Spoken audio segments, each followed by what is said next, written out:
Seja bem-vindo a mais uma aula comigo, o seu teacher favorito. Pelo menos eu espero que eu seja, né? Eu tenho certeza que você acompanha vários outros aí, mas eu acho até importante acompanhar, porque eu sempre falo isso para os meus alunos.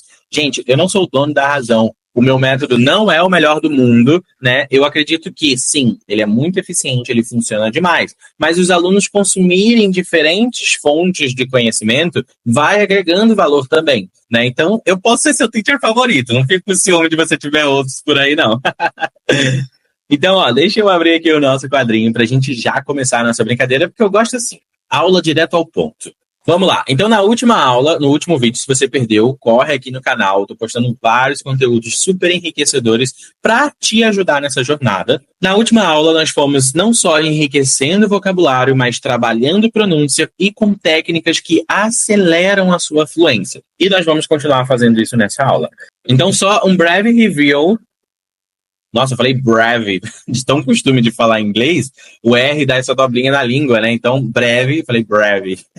Olha como é uma coisa que vai internalizando. Você tem que chegar nesse nível aí. Tem até um vídeo que a Anitta fala que ela esqueceu a palavra em português. E, gente, isso acontece, tá? Isso comumente acontece comigo durante a aula com os meus alunos. Eu fico assim, gente, como é que é essa palavra em português aqui? Meu Deus, esqueci o nome. E aí, os meus alunos me ajudam a lembrar. Por quê? Porque você internaliza tanto o significado dela somente em inglês que você para de traduzir. E essa é a curva de aprendizado que você tem que almejar chegar.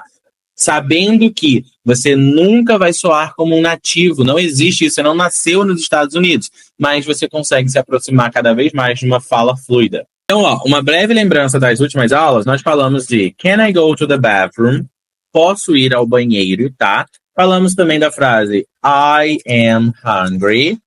Eu estou com fome. Falamos de What is your name? Que o som se conecta. What's your name? What's your name? E falamos de I am tired. Eu estou cansado. Am, verbo to be, ser ou estar. I am, eu estou cansado. Tired, ok? E, ó, olha como você tem que voltar nas últimas aulas porque foram importantes. Eu falei da diferença de bathroom e restroom, ou seja, ambos significam banheiro, só que fazem ideias opostas e distintas, tá? Falei também de hungry, falei dessa conexão aqui, expandi mais essa frase onde a gente enriqueceu muito mais. Então volta aí, 10 minutinhos vai valer do seu tempo. Então, ó, agora entrando no conteúdo dessa aula, temos essa frase, Where are you from? Bate o olho aí e me diga o que você entende. Vai, pensa aí um pouquinho.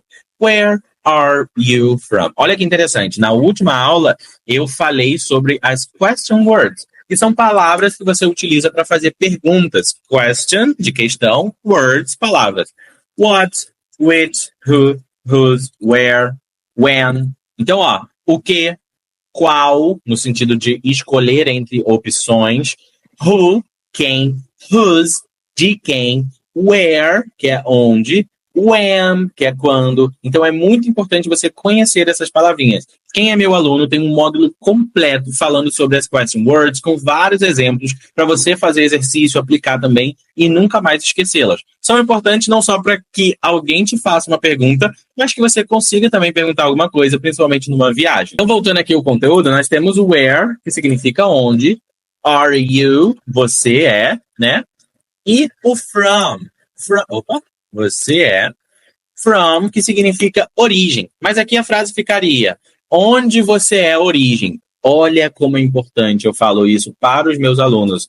Gente, não é tradução ao pé da letra, palavra por palavra. É por isso que o Google Tradutor muitas vezes mais te atrapalha do que te ajuda no processo de aprendizado. Porque você tem que entender o significado isolado das palavras, sim, mas principalmente entender o contexto de aplicação em que elas estão se encontrando ali. Então, muitas vezes, uma palavra vai fazer uma ideia completamente diferente só pelo contexto. Por exemplo, way. Essa palavra tem diversas aplicações, assim como o get.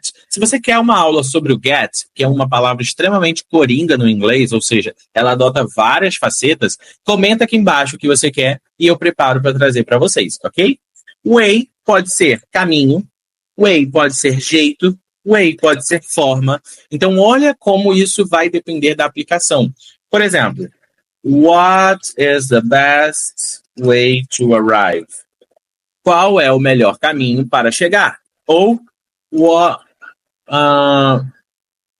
how do I know the way to do this? Como eu fico sabendo do jeito, da forma de fazer isso? Ó, the way to bake a cake. A forma, o jeito, o formato de assar um bolo. Não é o caminho para assar um bolo. Então você vai entendendo pelo contexto. Você entende a palavra, o significado isolado, mas em qual contexto ela pode estar aplicada, qual é a tradução que ela pode adotar. Beleza? Então, voltando aqui na nossa frase, ó, where are you from? Essa frase quer dizer de onde você é. From, origem, de onde você é. Vamos lapidar a pronúncia para que você consiga repetir comigo? Ó, where are you from? Where are you from? Where are you from? Quando a gente fala de uma forma mais isolada. Where are you from? Teacher, eu não consigo falar dessa forma enrolada, eu falo where. Where are you from? Cuidado com isso, tá? Se você falar where, não tem problema. A pessoa vai achar que você é da Índia, talvez? Talvez. Não tem problema algum, ela vai te entender. Mas o que a gente busca é uma naturalidade na fala. Até porque eu falo isso, eu toco muito nesse ponto com os meus alunos. De que quando você chega num local, principalmente numa viagem, né, no exterior, principalmente para quem vai para os Estados Unidos, quem mora nos Estados Unidos, e você fala um where, a pessoa te entende, mas ela percebe que você não tem domínio do idioma e, naturalmente, a tratativa dela com você já é alterada. Então, ela não vai, às vezes, te dar a melhor atenção do mundo, porque quando você falar errado, ela já vai criar um subjugamento seu, vai entrar um preconceito de forma automática. E aí ela já pode até te destratar, pode até te ajudar de uma forma menor, sei lá, não estar tão disponível para te ajudar. Então, a gente vai sempre buscando melhorar para que você fale com uma fluidez e pareça com um nativo. Você nunca vai falar como um nativo, ok? Por quê? Porque você não é nativo, você não nasceu nos Estados Unidos. Para de buscar a perfeição. Eu tenho uma aluna que ela é incrível, ela é dedicada, ela consegue falar bem, mas ela se cobra muito de falar perfeitamente. E eu sempre bato nesse ponto com ela. Eu falo, olha, não deixa isso te travar, não deixa isso te bloquear. Foca nos pontos positivos. Ao invés de a pessoa focar somente no lado negativo, de que tá ruim, não falei isso aqui certo, foca no que você já está falando certo, para que a partir disso você consiga evoluir cada vez mais. Então essa dica serve para você também, ok? Então aqui, ó, where are you from? De onde você é? Repete essa pronúncia comigo e você vai ver que depois a gente vai falar pausadamente e quando a gente falar rápido, a gente vai entrando nas conexões do som. Where are you from? Lembra que quando você está falando inglês, o R, ele geralmente dá essa dobra na língua e aí você pode se aproximar da galera lá do interior que fala, eu vou ao mercado, mercado, mercado, where, ó, olha aqui a palavrinha, ó, olha aí, where are you from? Where are you from? Where are you from? E aí, ó, como a gente fala rápido, ó, where are you? Parece que é um latido, né? Where are you? Where are you from? Né? E é importante você entender e masterizar esse som, porque quando você chegar na sua viagem lindo, lá em Las Vegas, perfeito, a pessoa não vai chegar para você e falar, hey, where are you from? Não, vai falar, where are you from? Where are you from? E aí, se a pessoa fala um where are you, que dá essa embolada, você naturalmente vai ficar nervoso, você vai achar que não sabe, e aí o nervosismo vai te travar mais ainda, vai bloquear seus pensamentos, você não vai conseguir desenvolver nada, vai ser só ladeira abaixo.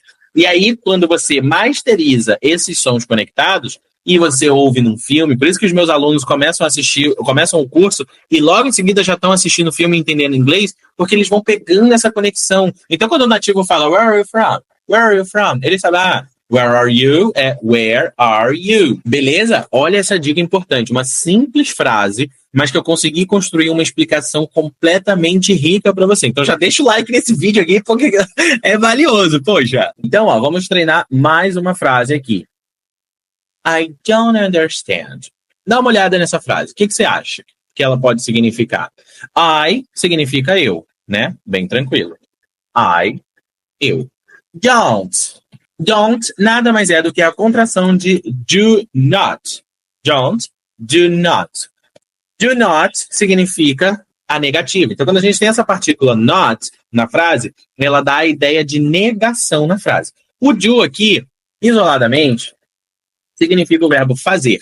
Mas nessa frase ele não está aplicado com esse sentido. Ele somente está fazendo a ideia de verbo auxiliar para manter a estrutura gramatical da frase, ok? Understand é o verbo entender, ok? Então, I don't understand, eu não entendo. Olha como é importante você não se apegar à tradução única de uma palavra. Você entender que understand faz todas as referências a entender, compreender algo. Então, I understand, eu entendo. He understands, ele entende.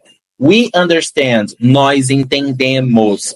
No português, a gente conjuga o verbo de diferentes formas, mas no inglês a gente só vai alterando o sujeito. Só quando é na terceira pessoa que a gente adiciona um S no final. Vou fazer aqui de uma forma bem prática, mas se você quiser que eu faça uma aula somente sobre essa conjugação de pessoas, coloca aqui embaixo nos comentários que eu preparo para vocês. Então, I understand, eu entendo. You understand, você entende. We understand, nós entendemos. Olha como no português muda o verbo completo, mas no inglês só muda o sujeito. They understand. Eles entendem, ou elas entendem. He understands. A única diferença é essa, quando a gente está jogando na terceira pessoa. Ele, ela ou isso. He understands, she understands. Quando você conjuga na terceira pessoa, o verbo adiciona um pequeno Szinho no final. Então você repara que no português o nosso verbo muda completamente, mas no inglês só muda o sujeito, porque o verbo se permanece da mesma forma. Olha como é fácil. Muita gente fala, inglês é difícil. Gente, inglês é tão mais fácil do que o português. A única dificuldade que bate muito na porta dos brasileiros e que nunca foi tratado em metodologias de ensino no Brasil é a questão dos sons. Nós temos sons no português que são distintos do inglês. Eu sempre falo, quando a gente está falando português, eu falo português com a língua aqui na frente dos dentes. But when I speak in English, quando você fala em inglês, você puxa a língua para trás. I speak with my tongue a little back. Aqui, não é I don't understand. I don't understand. Olha como esse R não é pronunciado de uma forma tão agressiva como a gente fala naturalmente no português. Understand. Understand. Não, é I don't understand. I don't understand. E aí a sua voz até muda também, a sua entonação, quando você está falando outro idioma, ok? Então, continuando aqui, uma dica maravilhosa até para fechar esse vídeo com chave de ouro. Quando você tem uma palavra que termina com T no inglês, não é uma regra universal, mas é uma dica para te ajudar na fluidez da sua fala.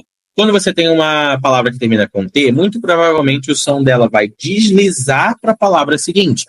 Então, esse T, ele não é que ele vai morrer 100%.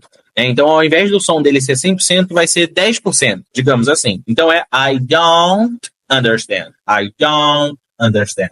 Não é I don't understand. Ok? Pensa sempre nisso, anota isso no seu caderno, porque vai ser de extrema valia para você. Então, I don't understand, eu não entendo. Vamos colocar aqui embaixo a pronúncia. I don't. Já vamos até pular o T para fazer essa conexão com a frase, com a palavra seguinte. Understand. I don't understand. Repete comigo 3 vezes. I don't understand. I don't understand. I don't understand. I don't understand. Eu não entendo. I don't understand. Eu não entendo, eu não entendi. Vai depender muito de como as outras palavras, a ideia está sendo passada. Bom, eu espero que esse vídeo tenha sido muito útil para você. Eu tenho quase certeza que foi. Quase ouro aqui. Então, deixa um like, se inscreve no canal, ativa o sininho para você não perder nenhuma outra dica valiosa como essa. E se você quer conhecer mais do meu trabalho, o link está aqui na descrição aqui. Bem um linkzinho bem fácil, talktoyouracademy.com.br, para você vir fazer parte da minha comunidade. Entra nos meus grupos VIPs, é 100% gratuito. Lá eu mando link de aula ao vivo, mando conteúdo exclusivo, mando material ótimos que eu vou produzindo e vou compartilhando com a galera lá. É gratuito, só se você quiser entrar para o curso que você paga, mas primeiro pé, assim, não precisa pagar nada. Acho que isso que é importante. E a gente se vê na próxima aula, ou melhor, no próximo vídeo aqui.